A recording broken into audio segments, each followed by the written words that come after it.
Welcome! In front of me is a DOOPRO P5, and today I'll show you how to hard reset the device through settings. So to get started, open up your settings app, and then scroll all the way down.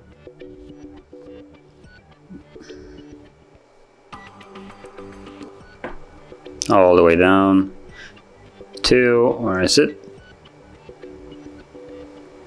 Backup and reset, so it's not actually all the way down, it's right here.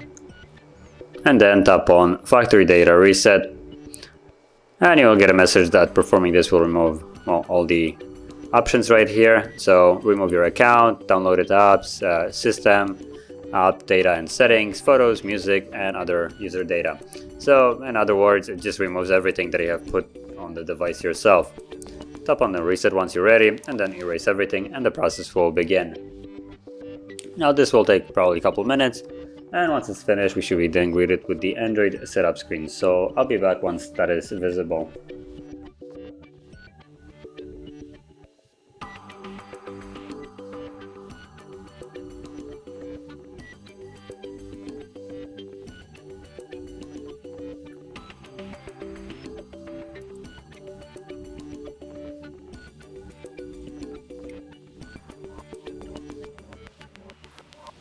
And as you can see, now the process is finished, and you can set up your device as however you like. So if you found this video helpful, don't forget to hit like, subscribe, and thanks for watching.